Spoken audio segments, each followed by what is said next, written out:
That we did not take any measures against the FCIB. That also was not the case because when we heard that there was some issue with the correspondent banking of FCIB, we went to Holland to see what was going on. They told us that there is a big investigation, criminal investigation going on. They requested us then not to do anything, not to jeopardize the investigation.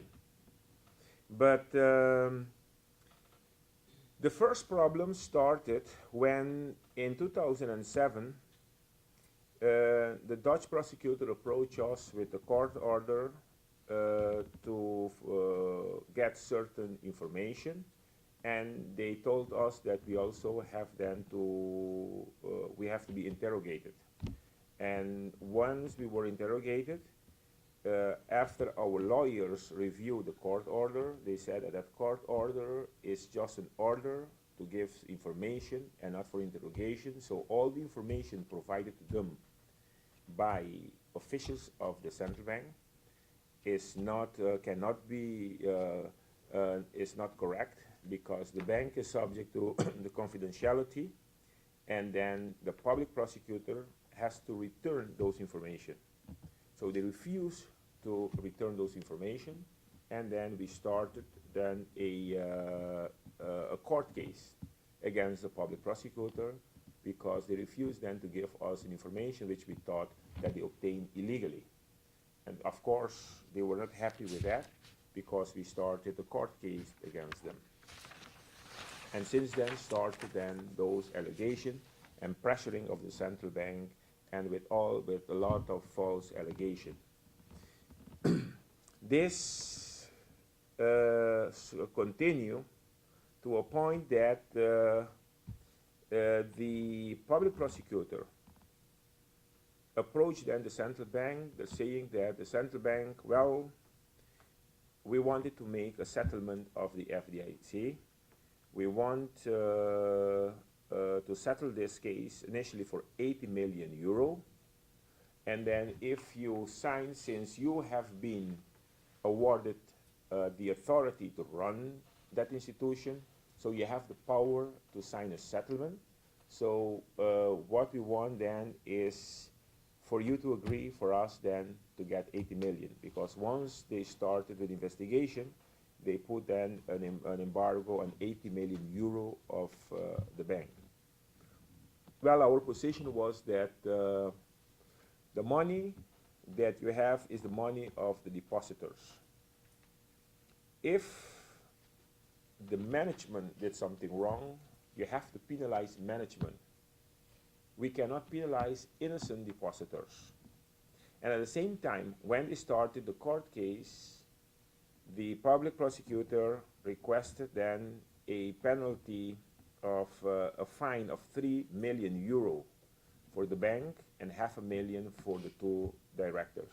So we told them, how is it possible that you ask the judge then to place a fine of 4 million euros if a criminal activity was done, is proven, but at the one hand then you tell us that we have to settle with you for 80 million, because it doesn't make sense. All we have to do, don't do anything, let then the judge then convict them, and all we have to do then allow them to pay the 4 million, and the rest of the money then will be available then for the innocent depositors. And if you think that the depositors then did some criminal act, then you have then to also start the case against them. And of course, they didn't like that, and they start then pressuring the central bank in doing that. And a similar tactic is being done with the gyro. You may know that the gyro is also, when we intervened the gyro, there was also a criminal case, there's a criminal case going on where the public prosecutor in Holland placed an embargo on 2.5 million euro of the gyro. And here again, they told us that we want a settlement, we have 2.5 million euro. If you agree for us then to keep the 2.5 million, then we'll drop the case. And again, our argument is the same thing. Why do we want then to penalize the innocent depositors and we'll let go away then with the, if criminal activities indeed took place, then you have to penalize, you have to punish then the management. So this tactic or the strategy of the Dutch public prosecutor entered a bank, placed an embargo, took the money, and then asked the central bank that you have to cooperate with us for the settlement. And if we do not agree, then they have to exert pressure with allegation, trying then to push us then to agree with their settlement. We haven't done that because by law, our job is to protect the interest of depositors and not nothing else. So as a consequence, then we stayed our course despite of all those allegations that they lodged against the bank.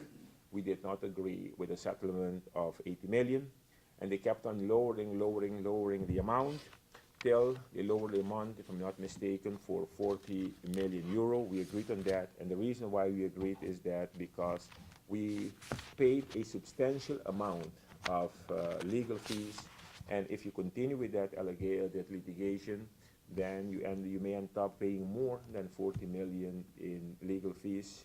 So then eventually a settlement was made, I think, for 40 or 47 million euro.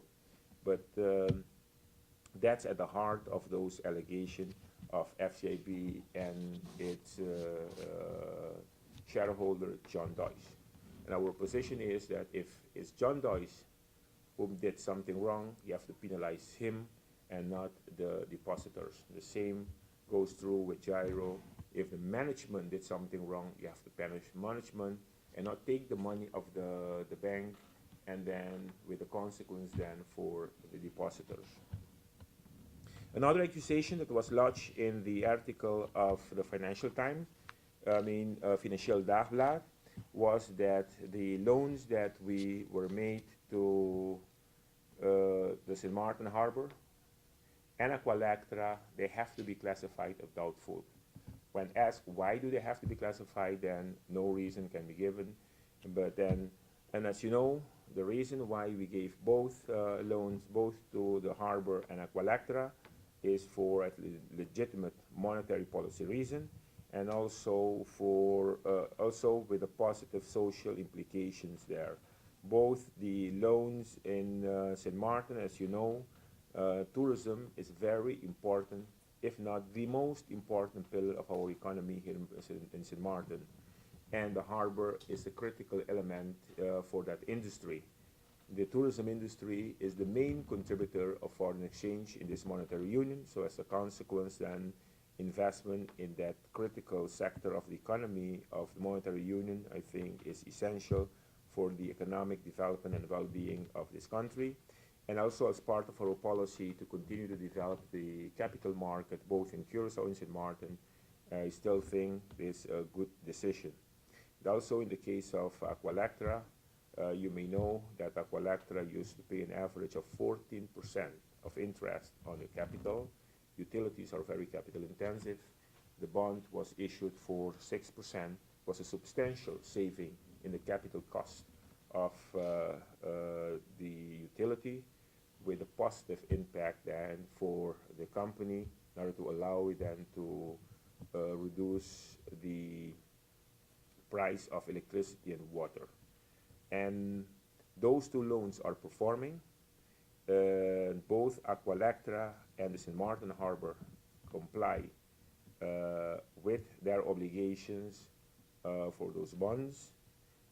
We do our periodic risk analysis, and up to date, both the management of the central bank and the external accountant of the central bank do not see any reason to classify those loans as doubtful. So trying to create the impression that those loans are doubtful, I think does not have any basis.